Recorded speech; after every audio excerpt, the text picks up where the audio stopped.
Disclaimer: it's inspired by reality, shaped by imagination.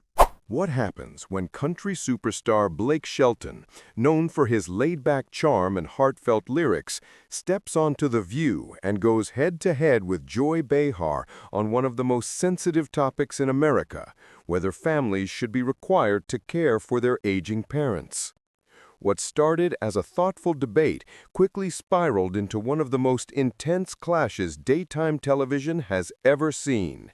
Blake, leaning on his Oklahoma roots, spoke passionately about honoring parents and stepping up when they need it most. Joy, never one to hold back, fired back with sharp questions. What about families who can't afford it? What about parents who weren't there for their kids? The studio audience gasped, cheered, and booed in waves as the clash grew sharper. Blake's calm southern drawl turned fiery, and Joy's smirk only seemed to fuel the storm. By the time the segment reached its peak, the room was split, and the cameras captured a side of Blake Shelton fans had never seen before. This wasn't just a debate. It was a cultural collision, country values versus blunt New York skepticism, and it left the audience stunned. The studio lights glowed warmly as the crowd buzzed in anticipation. Blake Shelton, tall and relaxed in a denim jacket and boots, leaned back in his chair, flashing that familiar grin. He wasn't here to spar. He was here to talk about family, roots, and responsibility. At least that's how it began. Joy Behar, sitting just a few seats away, had her arms folded across the table, her eyes sharp. She wore the look of someone who had already prepared her rebuttals. To her, this wasn't a sing-along moment with a country star. This was a chance to ask hard questions. Whoopi Goldberg, sensing the tension before it even started, set the stage with her usual calm authority. "So, today we're tackling a big one," she said, glancing from Blake to Joy. "We all know it's personal, it's emotional, and it's complicated." The audience clapped politely, some nodding, others murmuring already. Everyone could feel the weight of the subject. Blake leaned forward, his voice soft but steady. "I'll just say this. I grew up in Oklahoma, and in my world, taking care of your folks isn't an option. It's what you do. When my dad got older, when he was struggling, I didn't think twice about being there. You stand by the people who raised you, period." The crowd responded with cheers and applause. Many older viewers in the audience beamed, nodding in agreement. Blake's charm was magnetic, his sincerity disarming. But Joy wasn't nodding. She tilted her head and smirked, waiting for the applause to die down. "That's sweet, Blake, really. But what about people who can't afford to take care of their parents? Not everyone's a millionaire with tour money. Some folks are already working 2 jobs just to survive. You telling them they should feel guilty because they can't move mom or dad into their 1-bedroom apartment?" The audience let out a collective gasp. Some laughed nervously at Joy's blunt delivery, while others booed. Blake straightened in his chair, the grin slipping slightly. He clasped his hands on the table, his voice firm but polite. "Joy, this ain't about guilt trips or bank accounts. It's about values. You don't need money to sit with your mom when she's sick. You don't need a mansion to show up for your dad when he can't drive anymore. Caring doesn't always mean writing checks. It means being present." The applause swelled again, this time louder, many in the audience shouting yes and clapping vigorously. Joy leaned back, unfazed. "But Blake, presence doesn't pay the medical bills. It doesn't buy groceries or fix the roof. What about when the parent was never there for you? You still think kids should be forced to play nurse for someone who neglected them their whole lives?" The room buzzed again, this time split down the middle. Some clapped in agreement, others booed. The atmosphere grew heavier, more charged. Blake exhaled, his eyes narrowing slightly, the easygoing humor replaced with conviction. "I get it, Joy. Some parents weren't saints, but if we start deciding who deserves love at the end of their life, where does it end? Family ain't about perfect histories. It's about showing up, even when it's hard." Whoopi eyebrows cheerily impressed with Blake's composure. Sunny Hostin nodded quietly beside her, jotting something in her notes. But Joy wasn't backing down. She tapped the table with her manicured nails, her voice dripping with sarcasm. "So what you're saying is no matter what, no matter how toxic, how abusive, how absent, kids owe their parents free end-of-life care? That's your gospel? The tension snapped like a taut string. Some audience members booed her directly, while others clapped at her boldness. The split was visible, rows of people leaning one way or the other, their faces animated. Blake leaned closer now, his voice carrying more bite. I'm saying we don't throw our elders away like they're garbage. This isn't about politics, Joy. This is about being human. Where I come from, you don't need a law to tell you to take care of family. You just do it. The crowd erupted, half cheering, half shouting back at Joy. A woman in the audience yelled, "That's right, Blake." Another shouted, "Not everyone has that luxury." The studio buzzed like a live wire. Joy smirked again, but her eyes flashed. She'd found her target, and she wasn't letting go. Spoken like a man who's never had to choose between paying rent or paying for a parent's medication. Blake's jaw tightened. He wasn't laughing now. Spoken like someone who forgot what gratitude looks like. The crowd exploded. Cheers, gasps, boos, claps all at once.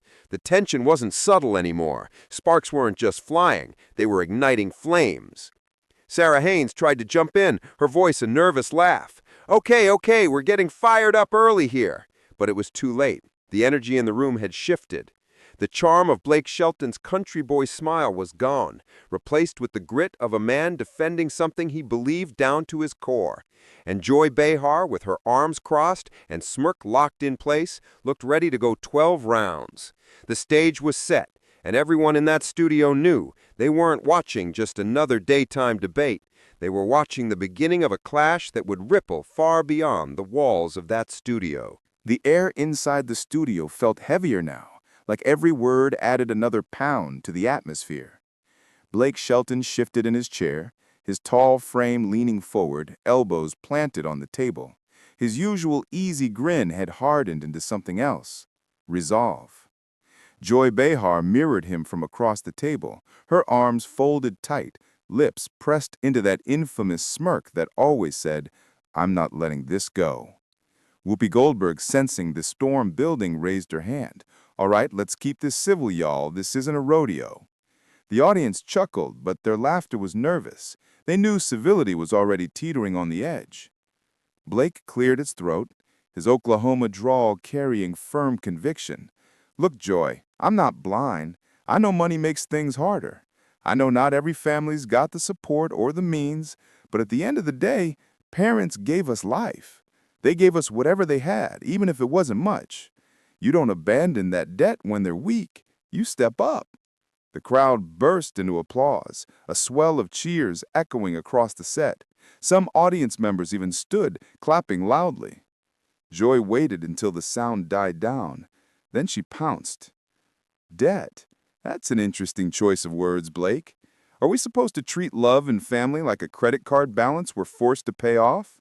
You talk about parents giving us life, but what about parents who took more than they gave? What about the father who walked out? The mother who was abusive? You think children owe them a thing?" The audience gasped. Some clapped, others booed. The division was clear. Half the room riding with Blake's traditional values, the other half nodding at Joy's sharp edge. Blake rubbed his jaw, the tension visible in his clenched fist on the table. His voice was calm, but carried heat under the surface. "You're twisting it. This isn't about excusing abuse or forgetting pain. It's about the principle of standing by family. Even if it's messy, even if it's complicated, you don't solve hurt with abandonment." "Sometimes," Joy snapped back, "abandonment is survival." The crowd erupted again, half applauding her bravery, half booing the coldness of her words. Whoopi raised her voice, trying to cut through the noise. Hey, let's remember this isn't about personal attacks. We're talking broadly here." But neither Blake nor Joy seemed ready to step back.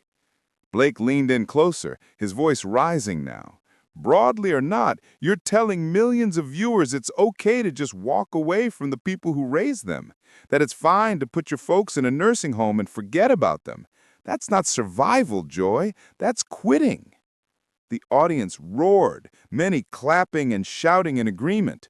Blake's fans in the studio were on fire, chanting his name, "Blake! Blake! Blake!" Joy rolled her eyes dramatically, letting the chants wash over her. When they quieted, She went for the jugular. "Oh, please. Easy words from a man who probably has staff, money, and options the average family will never see.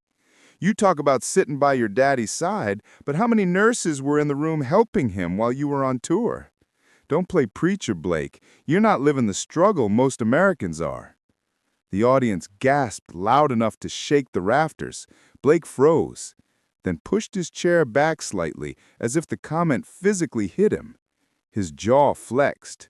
His eyes, usually soft and playful, locked on Joy with an intensity few had ever seen from him on live TV. "Careful," he said quietly, the single word laced with steel. The crowd fell into a hush. Then his voice rose, booming with raw emotion. "You don't know what you're talking about, Joy. I was there when my dad passed. I held his hand. I sang to him when he couldn't speak anymore. No nurse or staff could do that for me. That was my son duty, and I'd do it again tomorrow. Don't you dare reduce it to money or staff." The audience erupted in applause so thunderous that producers in the control room scrambled to adjust the sound. People were on their feet, clapping, shouting, some even wiping tears. Joy didn't flinch. She raised her hand to quiet the crowd, her voice cutting through like a blade. "I'm not reducing it, Blake. I'm pointing out reality. Not everyone gets to be the hero in the room. Some people are barely holding their lives together. To demand they sacrifice what little they have left is cruel." Blake shook his head slowly, his voice raw now. "You call it cruel, I call it love. That's the difference between us." The studio fell silent for a long moment, the words hanging in the air like smoke. Then the audience split again, half applauding Blake's conviction, half clapping at Joy's sharp honesty. The clash wasn't just heating up, it was reaching a boil, and everyone in that studio could feel it. The tension had shifted from sparks to flames. The next words would either burn it down completely or ignite something unforgettable. The studio was buzzing like a beehive after Joy's last jab, but Blake Shelton didn't jump back with another sharp line. Instead, he took a long breath, his shoulders rising and falling slowly. His eyes softened, the fire still there, but redirected now. He leaned closer to the mic, his voice lower, more deliberate. "You know, Joy, you're right about one thing. Not everybody gets to be a hero. Not everybody has the money, or the time, or the help. But let me tell you why I can't sit here and say kids should have a pass to walk away." The audience leaned in, sensing a turn. Even Joy shifted slightly in her chair, curiosity flickering across her face despite herself. Blake clasped his hands together, staring down for a moment before lifting his gaze. "When my dad was sick, I was touring. I was making records, on the road more days than not. I wasn't there all the time, and that tore me up. I'd fly home when I could, I'd sit with him, sing to him, just be there. And I tell you, it wasn't the money, it wasn't the nurses, it wasn't the medicine that mattered in those moments. It was him knowing his boy hadn't forgotten him." The room grew still. You could hear a pin drop. Blake's voice cracked slightly, the Oklahoma drawl trembling at the edges. "There was one night, I'll never forget it. He was too weak to talk, but he grabbed my hand and squeezed it. Just once. That was it. That squeeze told me everything. Thank you. I know you're here. If I'd chosen my career over that moment, if I'd said, well, someone else can handle it, I'd never forgive myself." The audience erupted into a mixture of claps and sniffles. Several people were visibly emotional, wiping their eyes.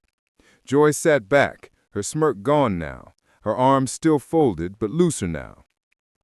Blake turned his gaze to her, steady but not harsh. "You talk about cruelty, Joy? Let me tell you what cruelty is. It's leaving a man or woman to face their last days wondering if their kids even cared, wondering if all the sacrifices they made, big or small, meant nothing in the end. That's cruelty." The crowd clapped thunderously, many standing in a spontaneous ovation. For a moment, Joy didn't respond. Her usual quick tongue hesitated as she absorbed the weight of Blake's words. But she wasn't one to back down completely.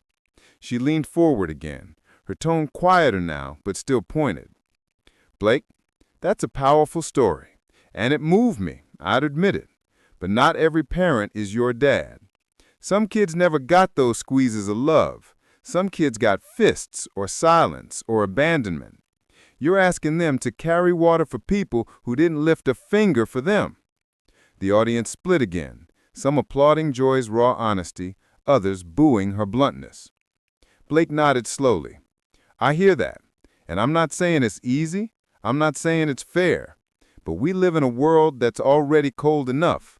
If we all decide to love only the ones who loved us perfectly, then what's left? We're better than that. We have to be. The audience clapped again, softer this time, more thoughtful. Sunny Hostin, who had been quiet for much of the exchange, finally spoke, her voice emotional. Blake, I have to say, I lost my mother not long ago, and I sat by her side every single day, and I know exactly what you mean. There's no price tag on that time. It's priceless. The crowd applauded warmly, and Blake nodded to her in gratitude. Joy sighed audibly, shaking her head. But again, not everyone can. That's all I'm saying. Some people can't, and making them feel guilty because they can't is wrong. Blake's eyes met hers, not angry now, but firm. Joy, guilt isn't the point. Responsibility is. And when you take that responsibility, you discover something. You're not just doing it for them, you're doing it for yourself. So you don't carry regrets. So you don't wake up one day wishing you'd made a different choice. A hush swept through the audience again. For once, the crowd wasn't split. They were united in the gravity of his words. Whoopi leaned forward, breaking the silence with a thoughtful nod. You know, this is the first time on this show in a long while where I feel like we're talking about the core of who we are as people. Family, duty, forgiveness. It's messy, but it matters. The audience clapped again, slower, more deliberate. Blake's voice dropped even softer now, almost a whisper.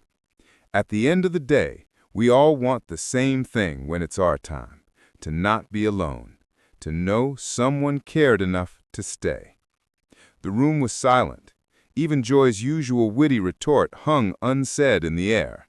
The emotional flashpoint had landed, and it left everyone, including Joy, sitting in its echo. The studio felt heavier now.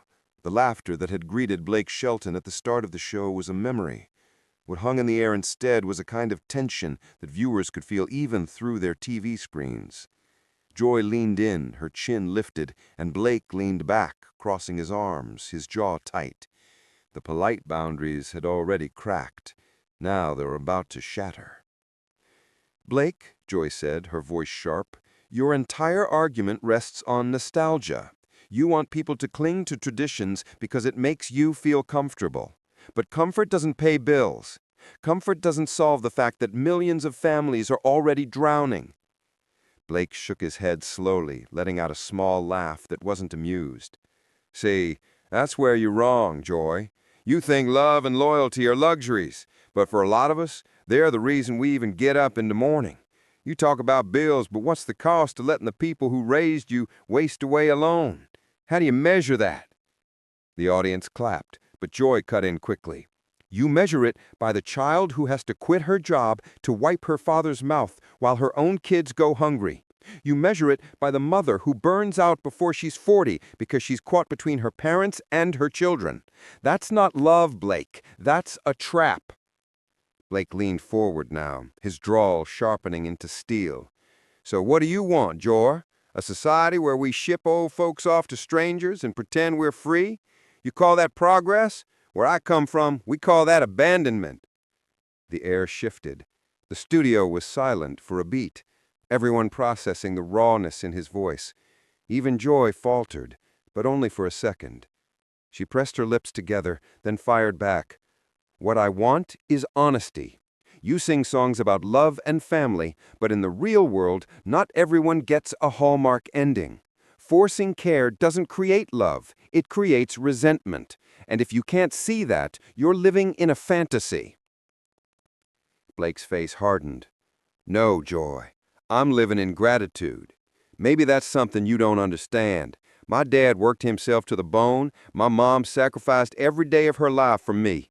If the time comes that they need me, you can bet I'll be there. No questions asked. That's not a fantasy. That's a debt of the heart. The audience erupted in applause. Some people even stood, clapping loudly. Joy's eyes flickered. Annoyance, frustration, maybe even a twinge of respect.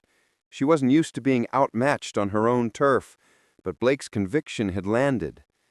Joy tried once more. And what about the millions of people who don't have your money, Blake?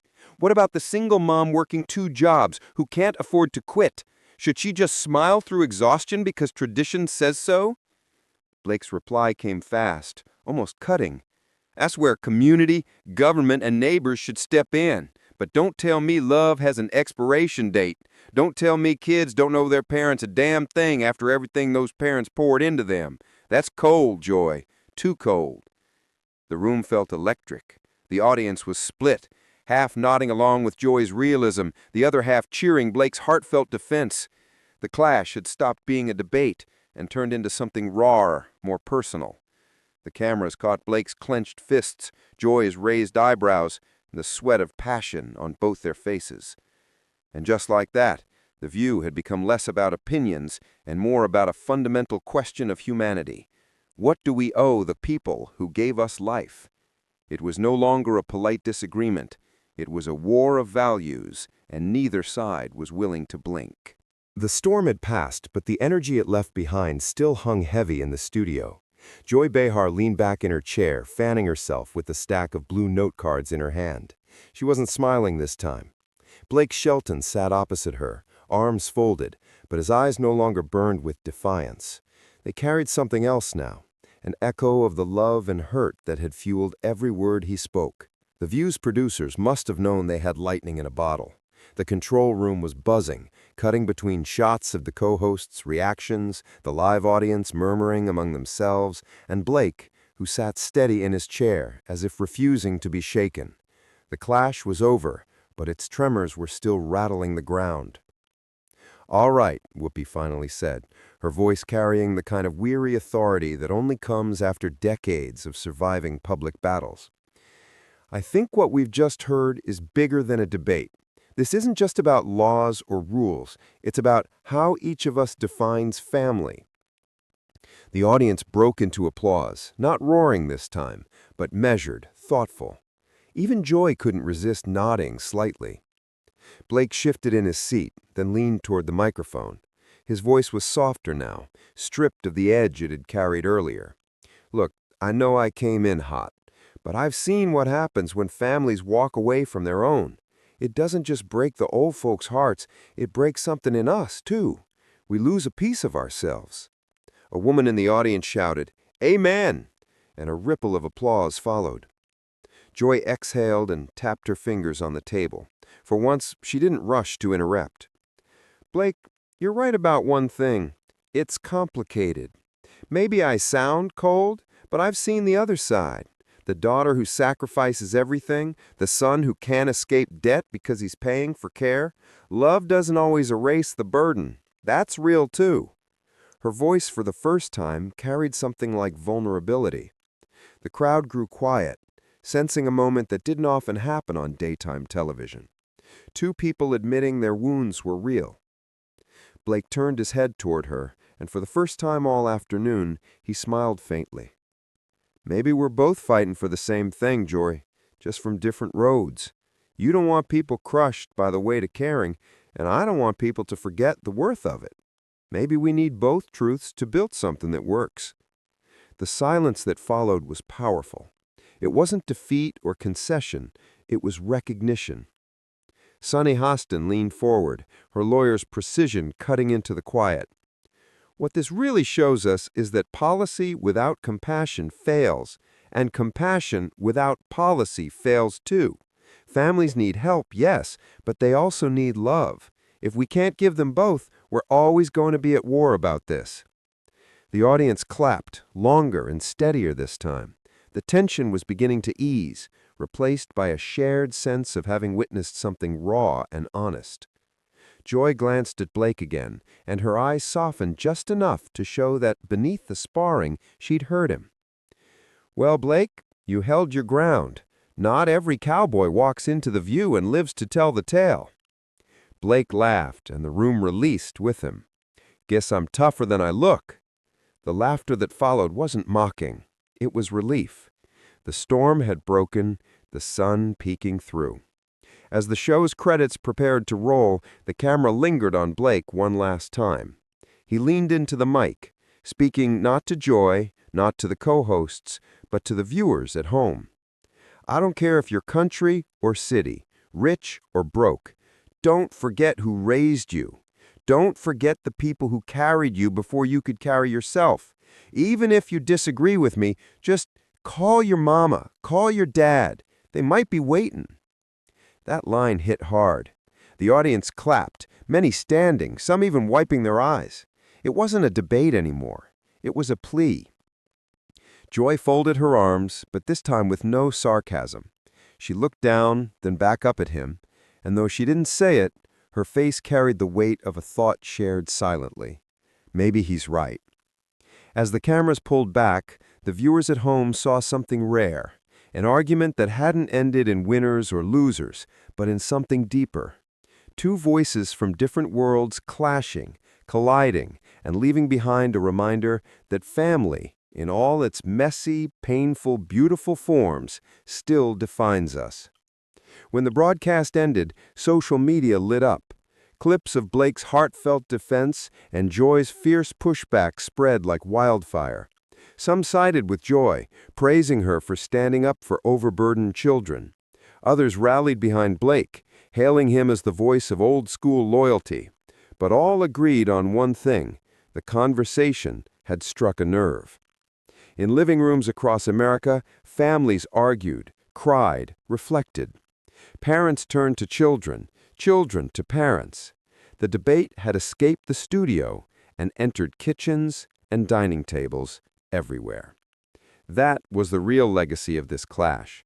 Not the applause, not the rating spike, not the memes sure to flood Twitter, but the quiet moments it sparked when a daughter picked up the phone to call her father, or when a son promised himself he'd visit his mom more often.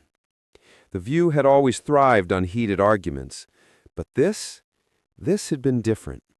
This had been a reminder that beneath all the noise, some conversations still matter more than the fight.